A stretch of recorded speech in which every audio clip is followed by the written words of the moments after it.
This is a supine chest opener drill inspired by Applied Integrated Academy. Now, you're going to need a couple things to set up here. A bench, it could even be a chair, something that allows your hips and knees to be at 90 degrees of hip flexion. You're going to need a towel rolled up and 2 yoga blocks or a similar object. It doesn't have to be yoga blocks as long as it's 2 things that are the same size object.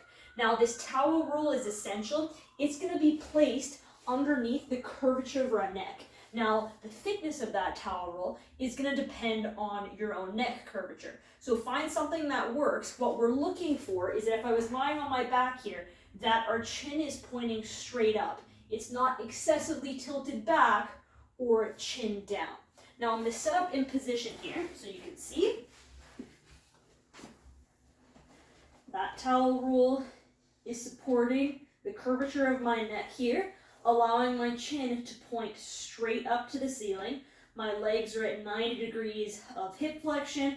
My arms start out in line with my shoulders, and now my hands are just passively relaxed here. Super chill. If you don't own this range of motion, you could even tilt the yoga block up or have an object that allows that shoulder or the hand to be higher up. Now, this drill is helping us work on breathe through our diaphragm without kicking on our neck. So it's super important that we're paying attention here to our breathing and ensuring that that front part of our neck does not kick on.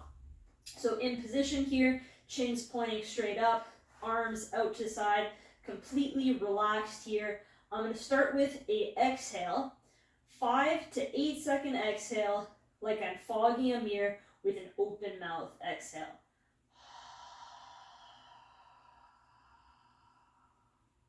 You'll notice that my rib cage went down here. On that full exhale, I'm going to feel some of my side core engage, not my six pack, that side core. I'm going to keep a little bit of that tension through my side core as I place my tongue onto the roof of my mouth and then inhale really softly through the nose. A soft, silent inhale. So like I said, full exhale, about 5, progressing to 8 seconds eventually if you can. Pause, keep some of that tension through the side core. Breathe in softly through the nose with the tongue on the roof of the mouth.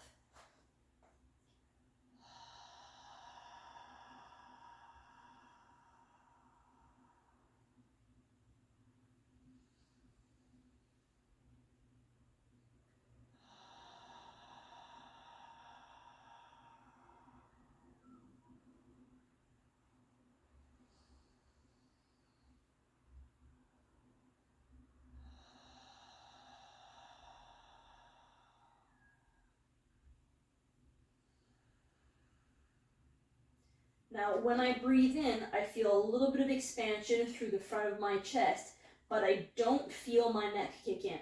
So number one thing, if you feel the front of your neck kick in, you can begin by making a more shallow breath, so not quite as long. So just breathe with what you're capable of. Maybe that's a 3-second exhale, a little pause, and then a shorter inhale. The goal is to eventually increase that duration of the breathing.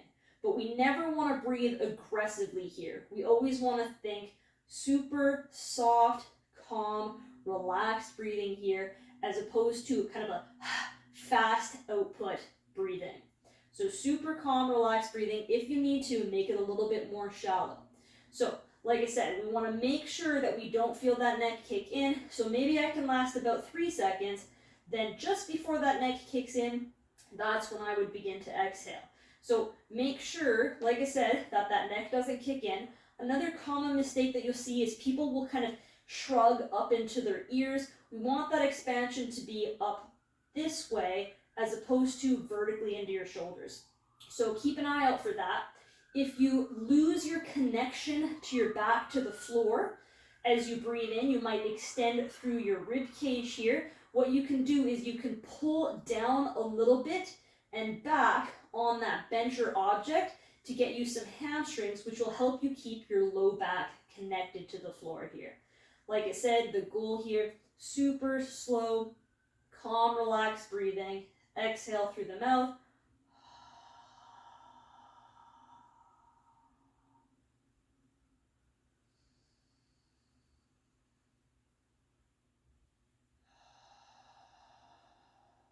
Tongue on the roof of the mouth as you inhale.